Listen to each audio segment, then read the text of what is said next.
great to be here. So, I am. Um, we just want to tell you a little bit about who we are. So, I'm going to start. My name is Dan Malik, and I am currently the conductor of Concertino Orchestra for GTCYS, and I'm also an orchestra teacher. And I've been teaching now, I think, for about 20 years, and I've been with GTCYS for, I think, about 6 years now. In a few years, I was doing like string sectionals and coaching and stuff like that before that. And we called this level up your practice game because we both love games. I am a huge Duolingo addict. Is anyone else here do Duolingo? Anybody? Okay, I see some hands up. So I do I do Spanish on Duolingo, and I can't help myself because it's really fun because you get to level up, right? Once you learn something, it pushes you to the next level. Okay, and then Greg, do you want to introduce yourself? Sure. My name's Greg Millerin. Like Dan said, I play the flute in the Minnesota Orchestra. So that means I'm a professional musician, a professional flutist. What that also means, what professional means is you get paid. So I get paid to play the flute.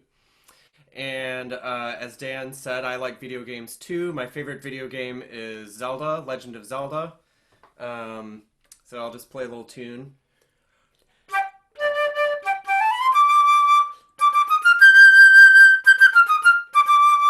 So that's one of my favorite songs from Zelda. Does anyone else here Yep. play Zelda? Raise your hand if you play Zelda. Anybody? Yeah. Oh, there's some hands. Sweet. Okay. Awesome. Okay, well, we're hoping that today we're going to give you some kind of some tips to get better at practicing, just to level up your practicing. You know, there's really no perfect way to practice, but I think a great person to learn about how to practice from would be a professional musician, right? Because, I mean, Greg has spent hours and hours and hours practicing his instrument, and he knows a lot about practicing. I've So, practiced a lot in my life. right. Greg, can you grab that Sure. really quick? Yep.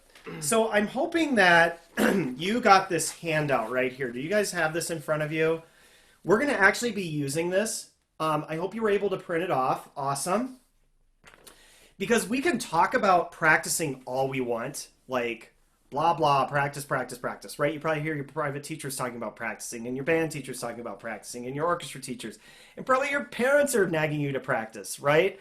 But I think it really helps to have like an action plan, right? So that when you leave today from this session, you will have certain things that you can incorporate into your practice, like starting either tonight when you practice or tomorrow morning when you pick up your instrument.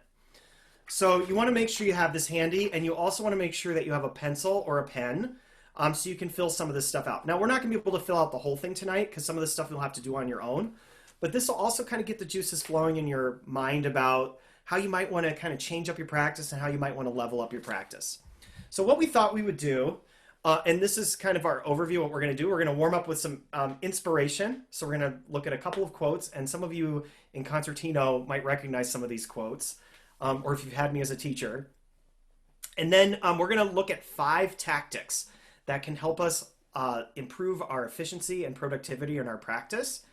And then what action steps can you take? I already talked about that. We're going to use this little handout here as kind of a guide. And then at the end, with a little time we have at the end, we're going to, or maybe we'll have a lot of time, we're not sure. We'll see if Greg can answer some of your questions. So as questions come up, as we're doing this, just send a quick chat message to Paul, and he'll make sure that your question is read at the end if we have time. Okay, so now let's take a look at some quotes. Greg, do you want to read this quote? This is a great quote. Sure. This is, as of yet, there are no get good pills. You just need to put in the hours. So unfortunately, you can't just take a pill and all of a sudden you're better at your instrument. It'd be amazing if there was. Whoever invents that pill, you're going to make a lot of money. But anyway, the person who said this was my teacher, my flute teacher when I lived in California, Jim Walker. And he teaches at the Colburn School and the University of Southern California. And he's kind of my mentor and someone I really look up to. And he was always really talking about the value of doing hard work. He was one of these guys who could play any style of music. He could do classical, he could do jazz. He could improv. He had a career doing a lot of different things. And so that meant he had to practice all those things, getting good at them. And he said, every time I started doing something new, I just worked really, really hard at it until I was good at it. And he was just one of those really driven people who, saw the end goal that he wanted to attain, and he just, really committed. It's a lot about commitment. So, like I say, I spent many years of my life just practicing it hours a day, many hours a day. Putting in the work, right? Yeah, putting in the work. And that doesn't mean that at this time in your life, a lot of you are earlier in your journey with your instruments. That doesn't mean that at this time in your life, you're expected to be putting in many hours on your instrument. But the more time you do spend in a focused way, in a smart way, the faster you'll improve. And that's true at any point in your life. Great. So the next quote is 3 minutes spent thinking about your practicing before you start are worth 3 hours in aimless repetition. Now, I chose this quote because I spent so much of my practicing, I would say, oh, I practiced for 4 hours. But when I looked back on it, I was just like aimlessly doing all this repetition, probably repeating playing it the wrong way. And if I had just taken like 3 minutes before I sat down to practice and thought about what do I want to try to accomplish in this, I think I would have been better at, playing the cello or playing the piano when I was younger. So I think this is a really valuable quote, just to spend a little bit of time thinking about what you want to accomplish before you actually start to play your instrument. And then the last quote here actually is nothing to do with music. This is from a book called Atomic Habits, and the author is James Clear. I really love this book, and I want to read you this quote because I think Greg would agree that practicing is a habit, right, Greg? Absolutely. So habits are the compound interest of self-improvement. They seem to make little difference on a given day, and yet the impact they deliver over months and years can be enormous. So I take that to mean that if I'm practicing every day or if I'm working on something every day, just a little bit at a time, I can't really feel that difference maybe on that day. But if I continue to do it every day, it's going to build and build and build. And one thing that I find to be really valuable in Atomic Habits is James Clear has this graph, and it's called Get 1% Better Every Day.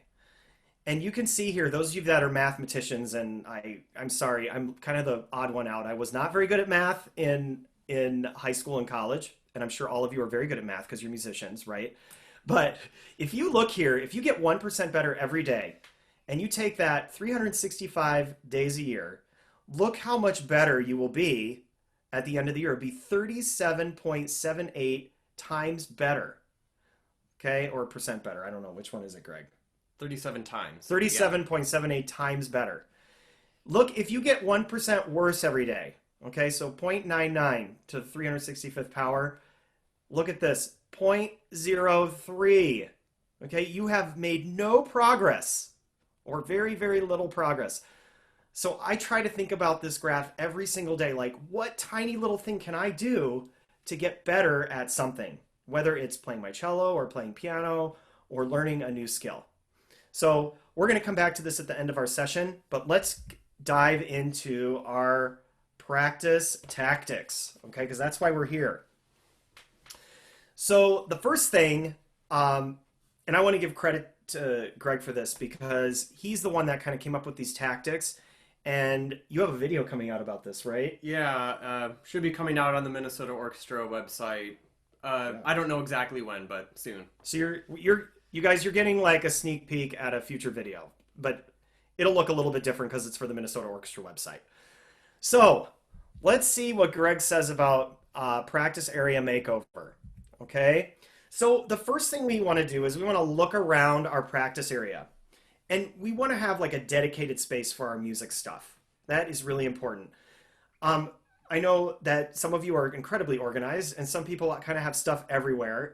if you're the type that has kind of stuff everywhere, we'll just make like a pile for your practice stuff. Okay, so if you're practicing in your bedroom, you've got like a corner that is dedicated for harp, okay, or for flute or for cello, okay?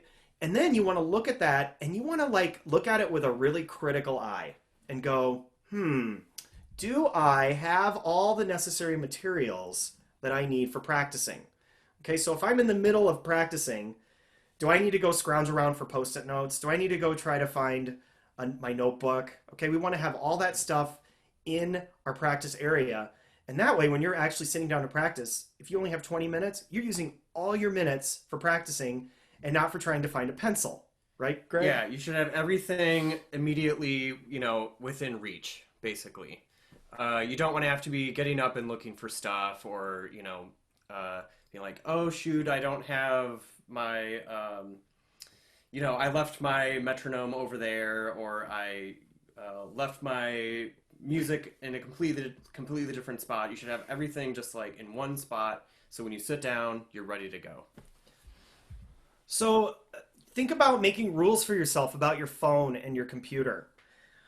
I know that kids always argue with me on this, but our brain is actually not made for multitasking. We work best when we focus on one thing at a time. And so we don't want to have our phone out and getting texts from our friends or having Instagram telling us someone liked one of our photos. Okay? So if you set rules for yourself, like I'm going to turn my phone on airplane mode, practicing is number one right now, that is a really good idea, because then you won't get distracted or you won't lose your train of thought. And also the same thing with a computer, right? So, and we can talk a little bit about the only one tab method, because Greg kind of uses this when you practice, right? You want to talk about the one tab method? Sure. Well, and the phones and computers too. So like there's a lot of apps that are useful for practicing on phones now. Like there's tuner apps, metronome apps. I use my phone to record myself to see if I sound as good as I think I sound. But I don't want all of those incoming, messages while I'm doing that. So yeah, you just put your phone in airplane mode, and then I can use my phone just for those specific apps that I use for my practicing. And then on the computer, yeah, you just have the one tab open if you're using your computer. Again, there's websites and apps on computers too for metronomes, recording, playing along with recordings, or if you need to listen to a recording of music you're playing, you can have that stuff open on your computer, but just have the one tab open so that you're not distracted by something else that, looks fun and exciting. Right.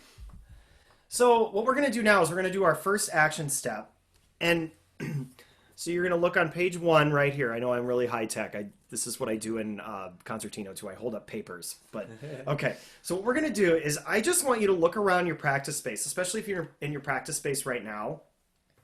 And I want you to think about what is one thing you can do right now to organize your practice space. And some ideas for this would be like, maybe you don't have any sharpened pencils. So maybe you write down, I need to sharpen like 3 pencils. Or maybe you don't know where your metronome is. So you can write down, find my metronome. Okay? Or maybe it's just putting your music in order, right? Or maybe it's putting little tabs in if you have like a big book and you need to try to find a song really fast.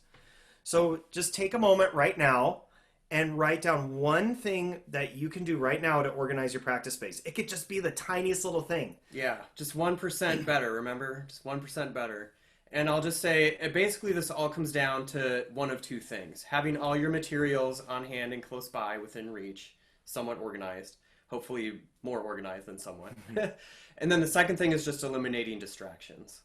So you, whatever you have that's distracting around you, try to eliminate that. And actually that could be something like your little brother always is making a ruckus in the room next door to yours while you're trying to practice. So maybe you have to talk to your parents about a strategy to get your little brother to quiet down or something.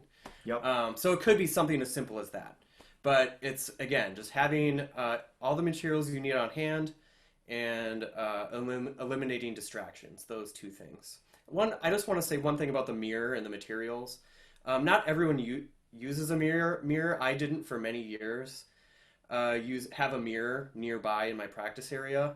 This might be something you have to ask your parents to get for you, but mirrors are super super super super helpful while you're practicing to watch your posture, your hand position, your bow position.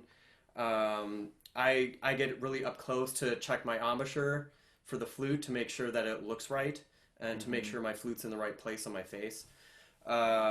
Just to have that visual help is I can't tell you how useful that is to have a mirror. So if you don't have a mirror nearby, put that on your list to achieve like within the next month or so. Get a mirror. Yup. I think that's a really good tip. Okay, so we are ready for number 2 of 5. Okay. So Greg is a huge proponent of listening to other musicians. How many people here, just raise your hand, or you can click the raise your hand button. How many people have ever had a private teacher or orchestra teacher or band teacher say, listen to other musicians play? Has anyone ever done that before? I heard that from my band teachers and orchestra teacher and conductors all the time. And I never really got it. And I'm guessing that you guys will get it because you're in GTCYS or you're thinking about being in GTCYS. You're already much better musician than I was when I was your age. But I wish that I had listened to more music when I was younger, especially on, other cellists playing. I loved classical music when I was a kid, and I listened to tons of music that way. But you're also really lucky because we have YouTube now, and you can practice, and Spotify or Apple Music or whatever, you can access pretty much any music in the entire world. It's amazing, you guys. When Greg and I were growing up, you would have to go to the library and check out cassette tapes or go into a room and listen to a record.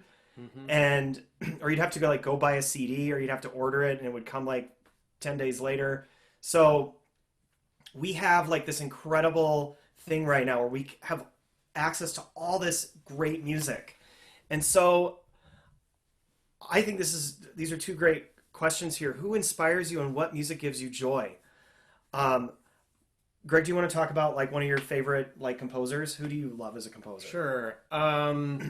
So I have a lot of favorite composers, but one that jumps to mind is Respighi. And you may not have heard of Respighi before. He's an Italian composer, but he wrote so much amazing music that for the orchestra. He mostly wrote for orchestra. And I just think he makes the orchestra sound amazing. And he wrote a piece called Pines of Rome. Oh, I love that piece. Yeah, which is this brilliant kind of showcase for the orchestra. And it has 4 movements, and each movement is about a different scene in ancient Rome. And just the brilliance and the power and the beauty and the truth and depth in the music just totally gets me every time I listen to that. And if I for instance, if I listen to that piece, all of a sudden I feel like I can bring those elements that I'm hearing in the music into my own music making, and it makes playing my flute more fun for me because I have those great sounds in my ear. Mm-hmm. Well, one thing that we recommend is that you listen to recordings both of musicians who play your own instrument. That's super important, right? So if you are a flautist, right, you want to go on YouTube and you want to try to find who would you recommend, 2 people? So I have 3 besides Greg Millerin. Yeah, but right. You can listen to me if you want to. I won't mind that. But so my 3 flute role models are James Galway, Jeannie Backstresser. She was principal flute of the New York Philharmonic for a long time, and Lorna McGee, who's currently principal flute of the Pittsburgh Symphony. If I'm sort of feeling a little bit out of my zone that day, I just listen to one of those 3 flute players, and I just feel like, oh, that's what I need to sound like. So it's having sound role models in your ear for your instrument. So if you're a violinist, listen to violinists. I also think it can be people of other instruments. Yep. So actually, a violinist I love is Hilary Hahn, Mhm. and I love the way she plays, and I want to sound like her on the flute when I'm playing the flute. Or like a great singer could be one that I know about that I really love is Jessie Norman. I think she's an opera singer. She sounds fabulous. And I want to sound like her, even though I'm not a singer. I want to kind of sound like her on the flute when I'm playing. Mhm. And it doesn't have to necessarily be classical musicians. Um, it can really be great performers in any musical genre. But the point is, you want to like be inspired, love the way they sound, and be like, even if I'm playing a trombone or a viola or harp or whatever your instrument is, you want to try to imitate what you're hearing. Those are great tips. So, this next action step, this is something you'll have to do on your own probably. But one thing that really helps, and you have to do this on your own, is listening not just one time, but actually three or more times. Right now, we live in a culture where like everything goes really fast, right?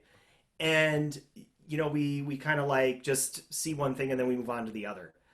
There is so much value in like doing a deep dive into a piece of music. So, for example, if you just love Beethoven's Fifth Symphony, listen to the opening section of that, like the A section, right? The exposition. You listen to that, maybe the first 3 minutes of it, and then you stop it, and then go back and listen to the same exact thing again, and then go back and listen to it one more time. And as you do that, we just came up with some questions to help you kind of get the juices flowing. And that is, you can think about, well, what is the overall feeling or mood of this performance?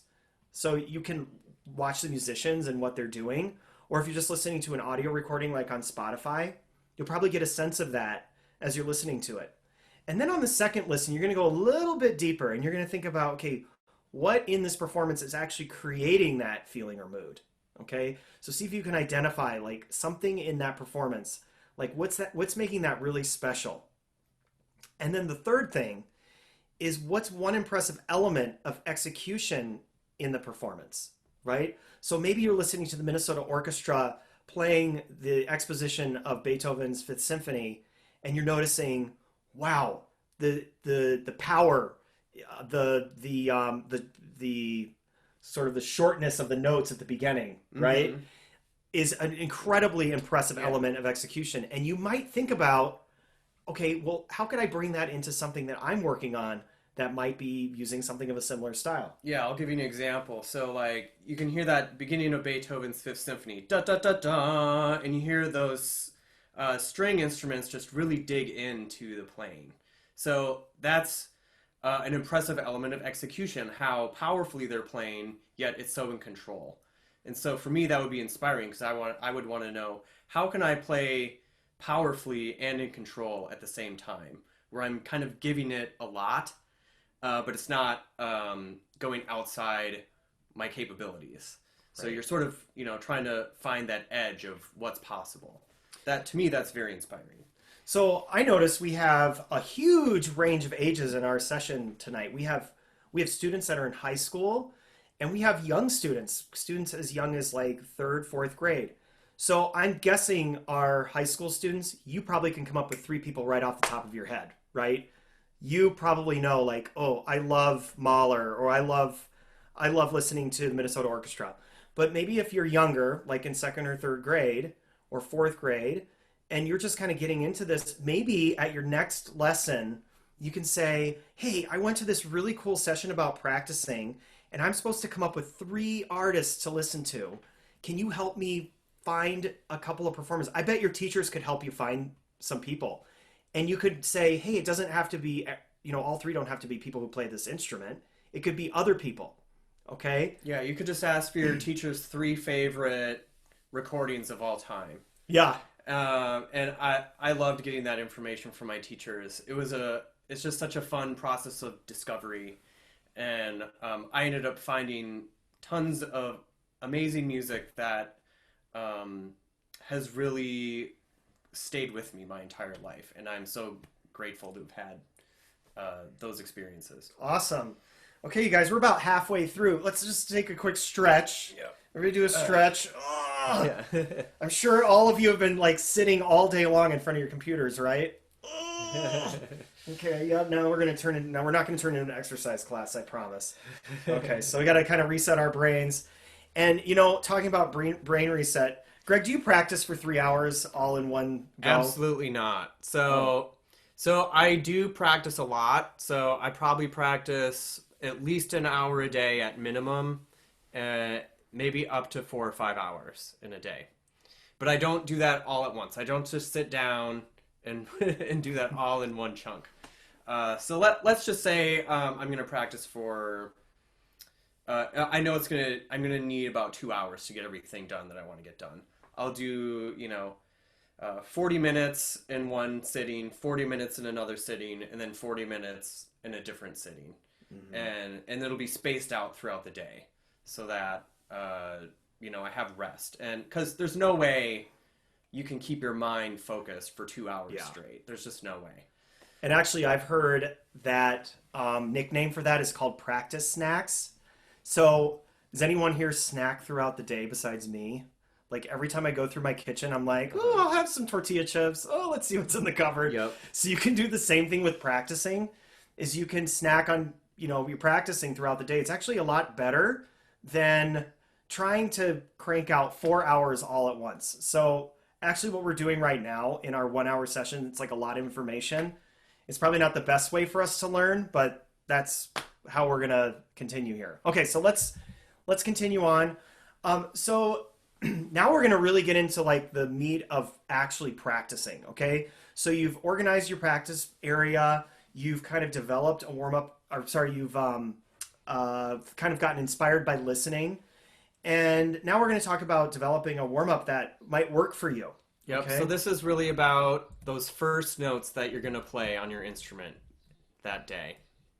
So a warm-up is basically a subset of your plan to build long-term success. So what we mean by that is it's a small portion of your practice, but if you do it right, you are going to have incredible success because everything that you do in your warm-up is going to probably trickle down into all of your other things that you're doing. Think about how your band or orchestra starts every class, right? Does your band teacher or orchestra teacher do a warm-up, right? So my guess is if they're a really good band or orchestra teacher, they are picking things maybe from one of your pieces that you're learning that day, right? And they might be having you do a warm-up that kind of relates to that. And this is the great thing about practicing is you get to create your own warm-ups. And Greg is going to talk in a moment here about how to do that. But your goals, and this is a lot of things, I don't need to read it because you can read it yourself.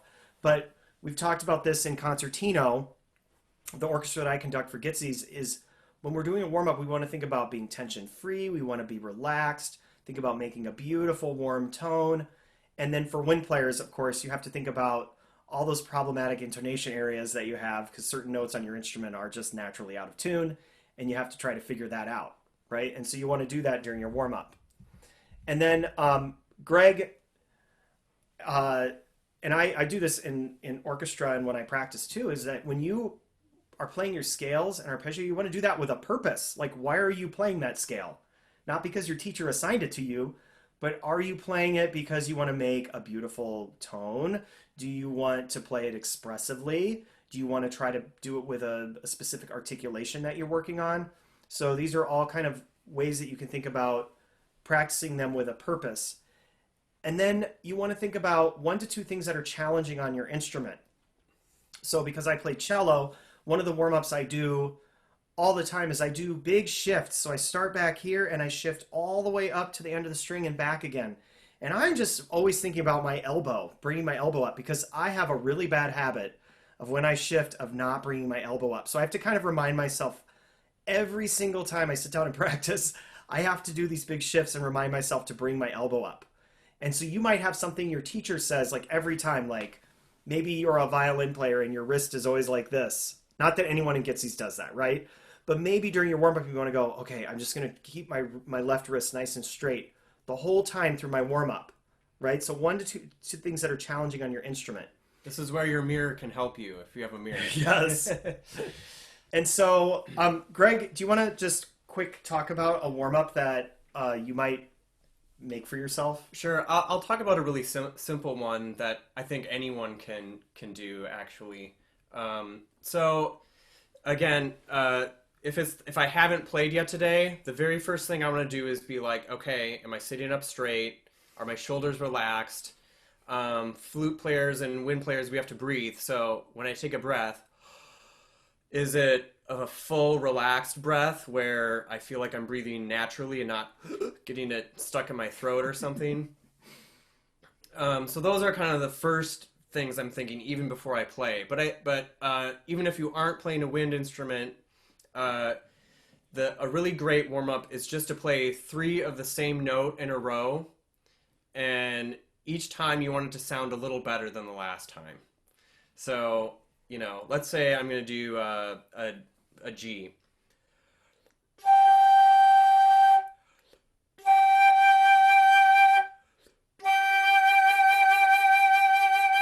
I want to make each of those G's a little bit better than the one before. Because odds are the very first note you play isn't going to be your very best note, right? Mm-hmm. But you can get to your best sound and your best tone within 3 notes. Just give yourself 3 tries, and then you're already set up for having a great sound through your entire practice session once you found your sound. You guys, guess what? We now have something to write down here from the famous flute player Greg Millerin.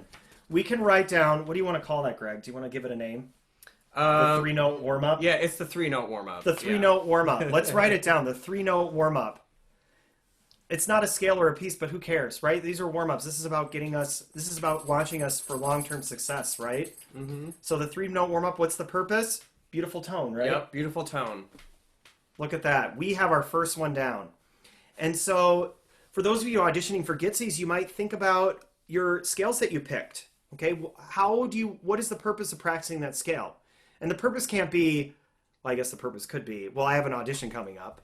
But think about, well, what are some ideas of other ways that you could practice that scale for purpose, right? Maybe your purpose is just to have great posture, right? Or maybe your purpose is you're going to make every note of that scale have beautiful vibrato. Okay, mm-hmm. So you can be thinking about those kinds of things. Or check the tension in your fingers. Are you really, putting your fingers down? I guess if you are playing a trombone, you don't use this, but just making sure you're not making it harder than it needs to be. Are you playing the scale in as easy a way as it's possible to play it, and not making it harder for yourself? Yep, and remember, this is about getting 1% better, right? So you're not going to solve all your problems in one scale warm-up. But, for me, just doing that simple little shift exercise, I know I'm getting a little bit better at it every day. And then when I go to play my pieces, I'm probably going to automatically lift up my elbow. Okay?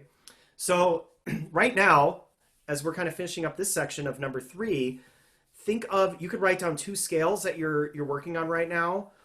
But really quick, Greg, can you talk about, it says piece or measures, how could you convert a piece of music into a warm-up? Yeah, sure. So I don't know if we have another slide here with that first piece of music. I think it's ahead a little bit. Do you want to? Yeah, so it's this first. Okay, so I'm going to skip ahead here, guys. Sorry, we stuck this one in the wrong spot. So anyway, that's that one. Okay. It's that one. Okay, so wait, before Greg talks, sorry to interrupt you. For those of you that are younger players, please don't freak out when you see all these notes, okay? Greg is a professional musician. He plays really challenging and difficult music, okay? So your piece might not look like this. Yeah, this is really hard music. Again, I've been playing flute for 30 years, and this music is hard for me to play, and I've been playing for 30 years. So, but I'm going to use this hard music to make a warm-up. And it won't be hard once I change it. So here's what I'm going to do. So normally this music is played at quarter note 72. So let's just hear that for a second. or sorry, its measure is 72. Whew. So, so within this amount of time, you have to fit in every note in one of those measures. So that's really hard, right? Mm-hmm. Eventually, I'm going to practice this to get those notes fast enough. But in my warm up, I'm really talking about sound, right? Having that great sound. So, in what I'm going to do is take these notes, but I'm not going to play them as written. I'm going to play them as sound, for sound, slowly, as long tones. So.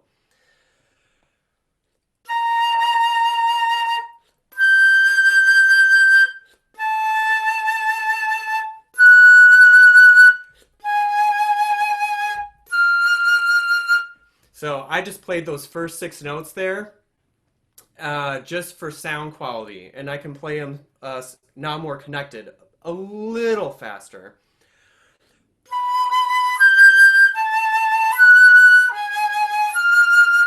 So I'm just practicing getting a great sound slowly on all those notes, and I'm not even practicing the music really. I'm just using this music as a tool to practice great sound. So that then when I do go practice the music for real, I don't have to worry about my sound quality. And I'm already familiarizing my eyes a little bit with what this music looks like. Yeah. So that when I am actually practicing the music, I have some visual familiarity with it, and it should make it a little easier to learn when I actually practice. Right. And so one thing we asked you to do before you came to the session, and if you did this, great.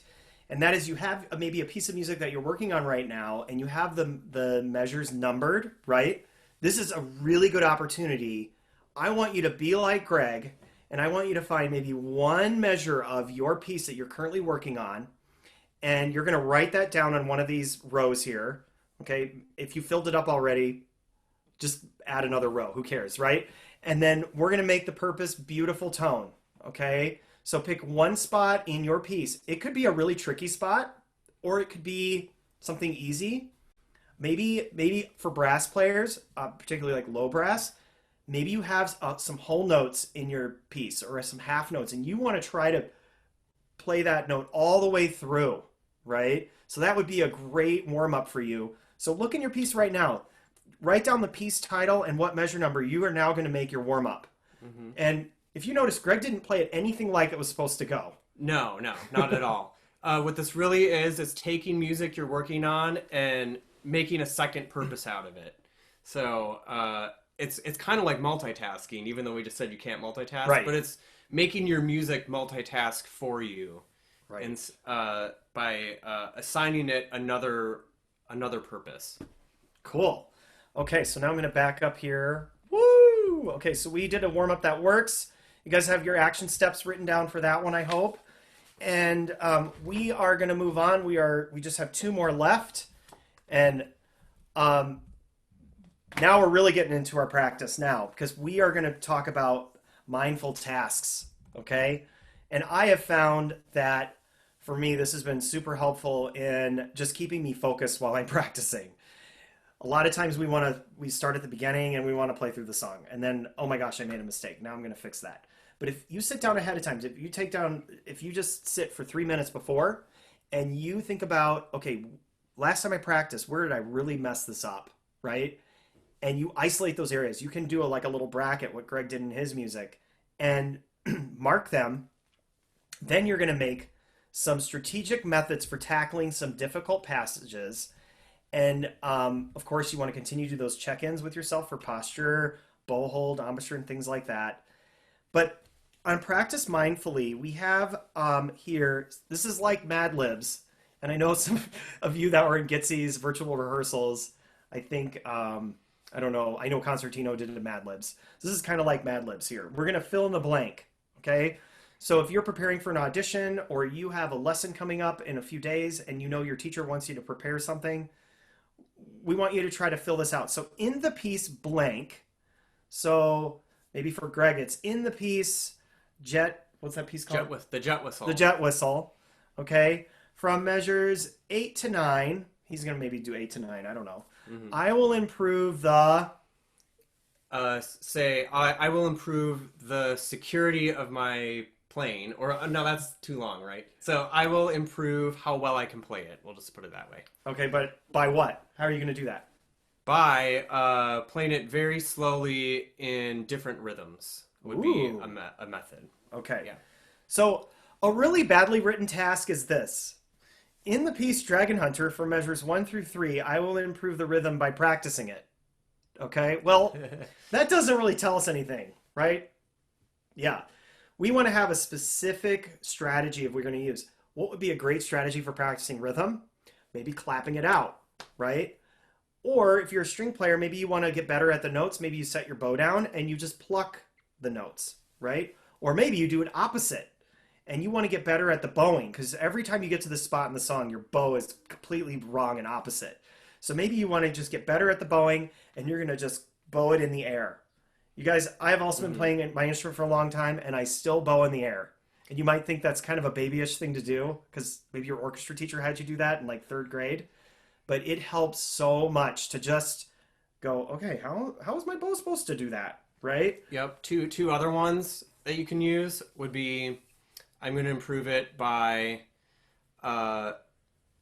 mental practice. So you just look at the music and you imagine you're playing it. You don't actually play it, you just imagine it. It totally works. Mental practice totally works. So just like practice it in your head and then go play it and you'll find it actually produces results. A second one would be to, especially if it's like a tricky rhythm you're having trouble understanding or something, listen to the piece, listen to a recording of the piece. Get the rhythm in your ear. That would be another way you can practice it, or it's a way you can improve that spot. Not necessarily by playing it over and over, but just by getting it in your ear and trying to understand it. Right. And then one thing we have here is record yourself and listen back. And so most people now have smartphones and there is a recording thing right on there. Make it a habit of every time you practice, just record something. And then the next day you can go back and look at it and be like, ooh, wow, that didn't sound as good as I thought it was. Is that what you feel like, Greg, when you listen to your recordings sometimes? Oh, yeah. And a lot of times it helps to like sleep and then wake up the next morning and listen to it. And it's like, I have some work to do on that. So we really encourage you to do that. So we want you to take a moment and identify just 3 just spots in your music that need work and come up with specific measures. Okay, so we don't want to say like, you know, all of Bach Cello Suite Prelude is terrible. Like from beginning to end, I'll improve the notes. That's not going to help, right? We want to make a really small task, right, Greg? Yes. So, yes, just make it something you can check off your list and move on from. It shouldn't be something that takes you the entire practice session to do. It should be something that just takes like a couple minutes at the most, right, to get done. Okay, so now we're ready to make our game plan. Okay, so we are on number 5. So we have to turn the page here. And I tried to, when I made this, I tried to squeeze on here as much as I could. And honestly, it might just be better for you to make your own kind of thing. You can try to fill out all these boxes, but you'll see, I had Greg do it today when he was practicing because I was teaching all day. And he kind of got it. You'll see his chicken scratch here in a second. Yeah, it's hard to read, sorry. But so this is a quote by Ben Franklin, and it's, if you fail to plan, you are planning to fail. And I've learned this so many times, especially if I'm like rushed in teaching and I don't make a plan. It's like all of a sudden it's a complete flop. It's a complete failure. And I bet some of you maybe have had this experience where maybe you have a presentation coming up at school and you like didn't put enough time into it and it's like horrible, right? Or maybe you've gone to play at a recital and you don't know your piece as well. So we want to try as best as we can to make a plan. But we also want to differentiate between goals and tasks, right? So goals are those like big picture things like, I am going to audition for GTCYS, right? Or I'm going to play on the next recital. Or I'm going to audition for the solo at school, right? Or just learn a piece. Or learn a piece, Yeah, like, right? That's a goal. That's not a task. Right, Yeah. a task. These are these little things, these little steps that lead you up to the goal. And I'm sure that high school kids, you've heard this a million times, right? But this really helps us with our practicing if we know the difference between the two. So when we practice, we want to come up with clear and tangible tasks. Tangible meaning that there's something we can actually like touch. We can feel it, right? We know it's realistic, right? Saying I want to learn a whole piece. Well, that's realistic, but that's going to be like a while from now. We want maybe something that we can try to accomplish. Yeah. How are you going to learn the piece? So the task might be I'm going to work on the first 5 measures of the piece. And, and then over time, you learn more measures, and that gets you ultimately to the goal of learning the piece. So I'm going to show you now Greg's practice plan. This is actually from today.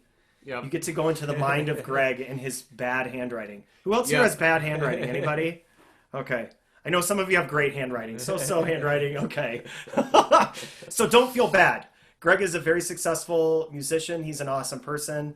And can you read your own writing? As long as you can read your own handwriting, you're fine. Yeah. So you can see here, Greg has kind of made a plan of how long he's going to spend on each thing. Now, when you first start doing this, you might not know, but that's okay. Just assign yourself a time of how long you think you should spend on it, and if it's you'll learn quick if it's working. It's something that you can either decide I'm gonna hold myself exactly to the time that's there, or you can be like, well, I really needed a little more time, or I didn't need as much time as that. You can learn that, and then for your next plan, you can adjust the timing. But it's important to at least write down something at first, so you have some idea of a structure. Right. And so the way this is organized is we have an agenda item, and that would be like the big piece, right? So if you're working on like the Seitz violin concerto in D major, right? You would write that for piece number 1, right? And then what insights are you going to practice? So are you going to do the exposition? Are you just going to practice measures 2 through 5? Personally, I like to write down measure numbers because it helps me like be super focused because I tend to get really distracted. And maybe Greg is better at focusing himself than I am. But and then you want to think about, well, how do you want to do it? And so think about how your teacher might ask you to practice it in your lesson. Probably a lot of this is going to be stuff about practice it slow, practice it in rhythms, clap the rhythm. Look at Greg has under tempo. Look at this. Someone who is played for 30 years on the flute and is in a major orchestra is practicing slowly. You have to. You really have to. There's another quote by Julius Baker, who also used to play flute in the New York Philharmonic a long time ago. And he said, if you never make a mistake, you'll never make a mistake. Or not. That's not quite right. You won't make a mistake if you never make a mistake, is what it is. What he means by that is, when you're learning something, play it slowly so that you have a shot at playing it correctly, even if it's slow. And then as you speed it up, you are able to get used to playing it faster, still playing it correctly, and then ultimately when you perform it, you play it without mistakes because your entire practice process, you've done it at a speed that you could do it at. Right. And you can see here, Greg's practice plan is about 50 minutes long, but I don't know if you did that all in one, or did you do that as snacks throughout the day, or what did you? Yeah, I did this. I broke this up into two sessions actually. So I did about 20 minutes and then 30 minutes. Cool. So, so this I wanted to show this example because this is something that was on my plan, and I had it. And I wrote down that I was going to work on this 3 different ways. So if you look at the etude, this is my etude. And it's actually an excerpt from a piece by Stravinsky called Game of Cards. It's a flute solo that's in the middle of the piece for orchestra. It's called Game of Cards. And not Game of Thrones? Not Game of Thrones. Oh, okay. Game of Cards. And so you can see in the music here that it's kind of tricky, and I had these 2 spots bracketed because those are the spots that are hard for me, and that whenever I play through it, I always mess that spot up. So I need to have a way to not mess that spot up. So when I practice it, I'm actually going to target that bracketed area first. Okay. And I called it the the low turnaround area, because there's that low C and there's on either side there's higher notes. So the low note is like the turnaround. So what I'm going to do is just practice the turnaround 7 times slowly like this.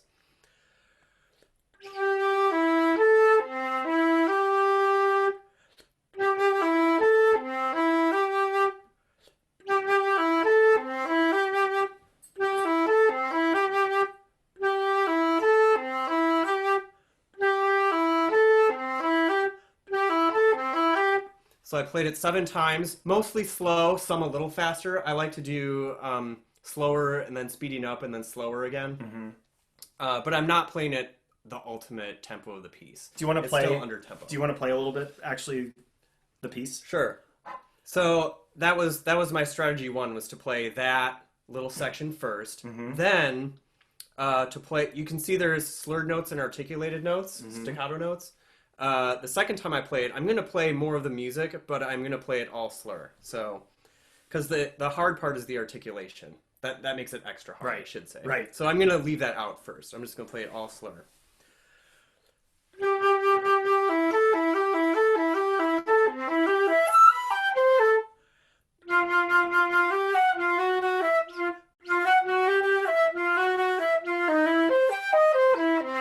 So I'm just playing it all slur. Then I'm going to play it a third time with the articulation.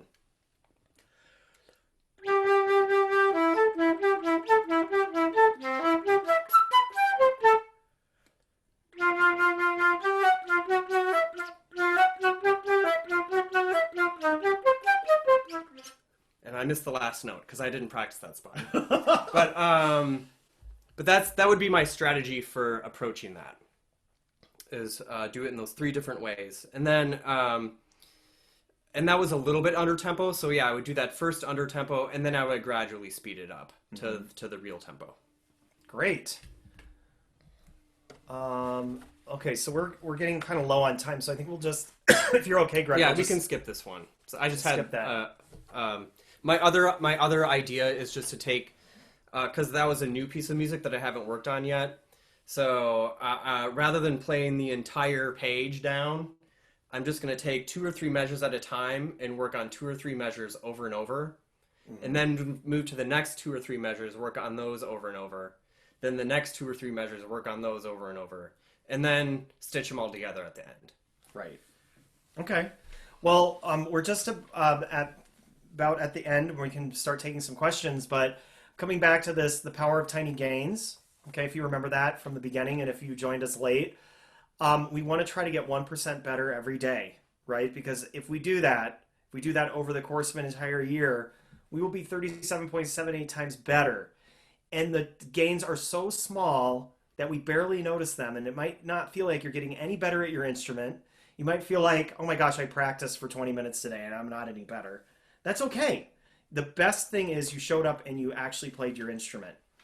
And now you have some ways to level up your practicing, right? So we talked about making over your practice area, and then finding some great music to listen to, right, to get inspired to play, and then develop a warm-up that works to practice mindfully. We wrote some good tasks there. And then we gave you an example practice plan here that you saw Greg fill out in his chicken scratch, and that is totally fine if yours. It does not have to be perfect, okay? Now, I just have some books that I really enjoy, and I think Paula's going to send the slideshow out to you guys. But these are, only one of these is actually music related on here. It's the Practiceopedia, the big book of practice help. But all the rest of these are just about like productivity and just getting better at things. And so my favorites, I already mentioned, are Atomic Habits by James Clear. And I also love this book called Deep Work by Cal Newport. And for high school students, Cal Newport has written some books really geared towards high school students and being a good student and being successful in school. I think he's a really great author for that.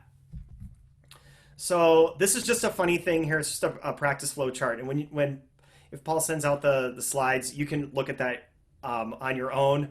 But it's kind of like Okay, am I missing notes? Yes, play much slower. Fixed? Nope. Okay, it's probably because of this, right? And this is more geared towards string players, as you can see, because flute players don't normally do pizzicato, right, Right. Greg? Just adapt it for your Yeah, instrument. it's just kind of a fun thing, and it's from a website called Stark Raving Cello. Um, okay, so now I know we're gonna go over a little bit. Is that okay, Paul, if we go over a little bit? Yeah, I think so. Okay, and you guys, if you have to like leave and go to dinner, or you're sick of hearing us talk, don't feel bad about leaving, okay? Because we covered a lot of stuff, and your brain might be like mush right now. But I want to just ask Paul.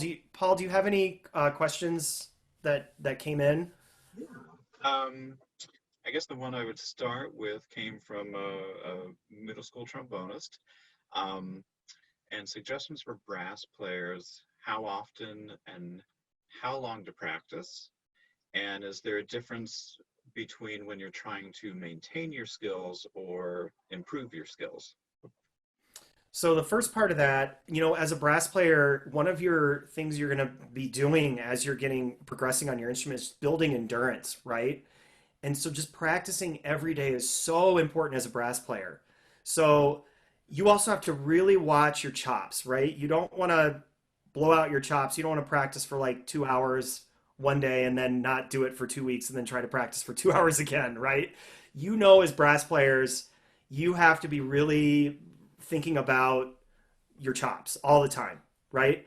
So you're going to have to try to build endurance. That's what I would say. And if you do that daily, it's going to be a huge thing for you. That's would be awesome. And then what was the second question, Paul? I forgot. I'm sorry. Oh, right. And do you have a different idea for how much to practice when you're trying to just maintain skills Yeah, great. versus trying So, to improve?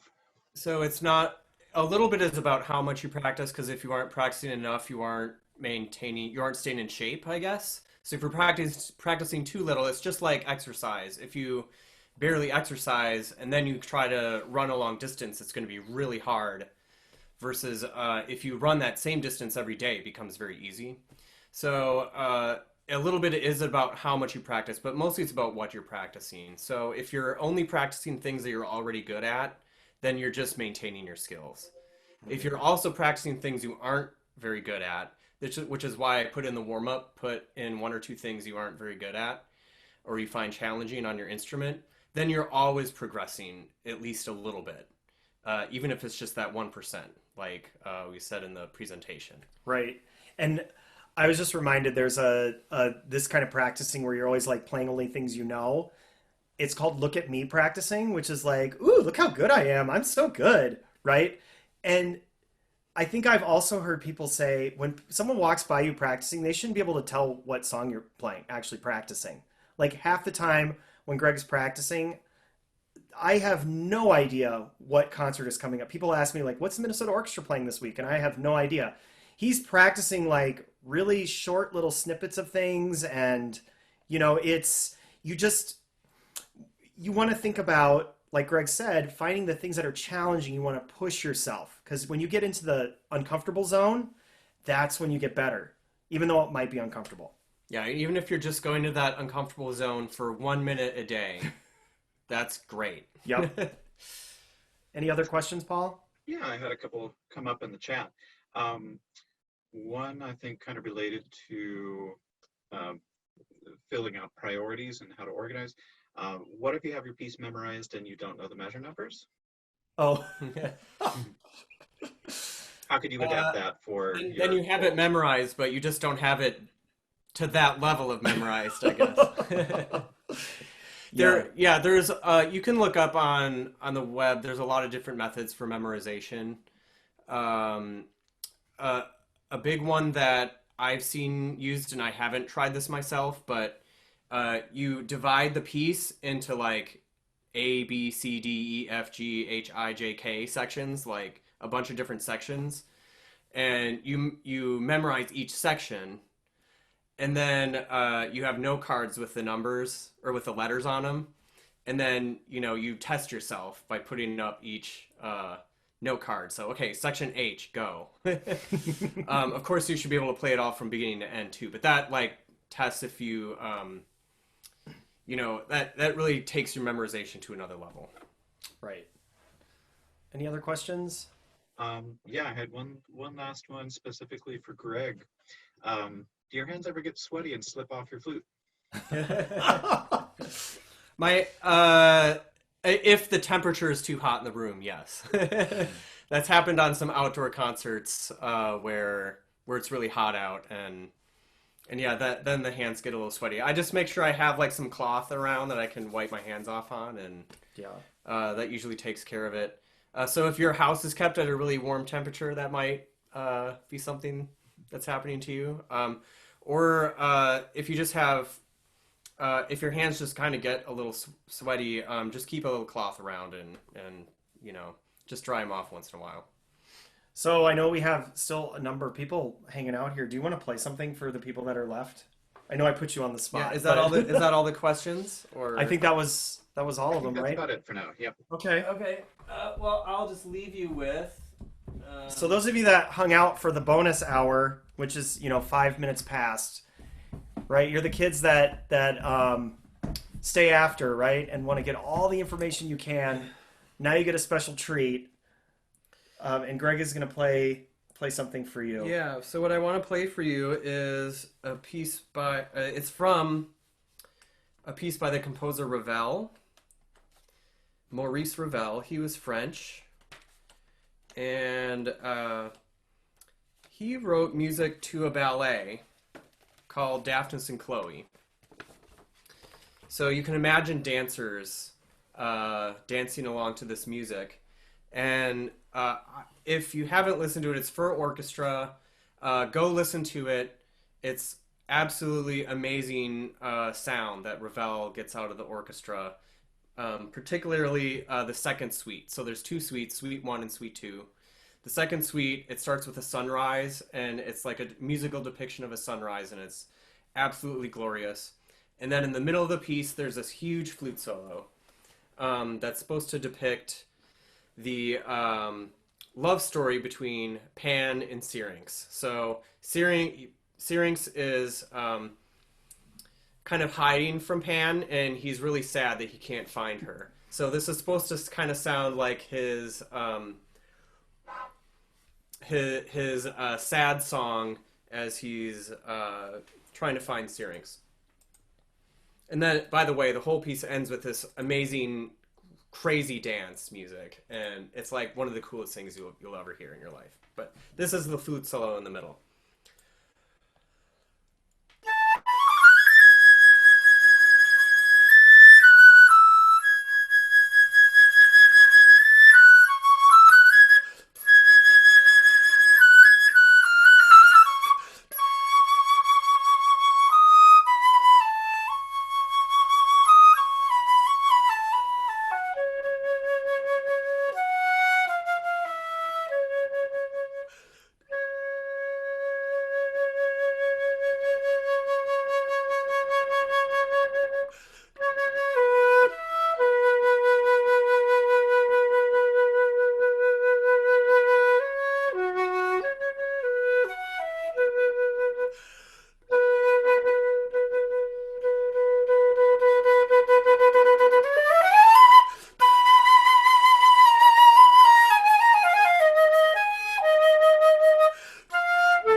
Well, you guys, it was so nice seeing all of you, and thank you, Greg. They're all applauding for you, but you can't really hear. I can hear it in my mind. It sounds great. And I will tell you, this guy is so nice. Whenever the orchestra opens back up and we're all able to go to concerts again, if you go to a concert during intermission and you see Greg, just go up and say hi to him because you're pretty friendly, right? Yes, please do. I'd love to say hi. And say, hey, I came to your practice thing. I'm a really awesome student, right? Yes. Yep, just introduce yourself, remind me who you are, and awesome. Yeah, I'd love to see you. Okay, everybody. Well, thank you for attending today. And if you have any questions, feel free to email me, or you can let Paul know if you have any additional questions. But enjoy the rest of the day. It's really beautiful out there. Make sure you get outside, okay? And get yourself a nice stretch because we've been sitting here a while. You did it! Yay! Okay. Bye. Bye, friends. Goodbye.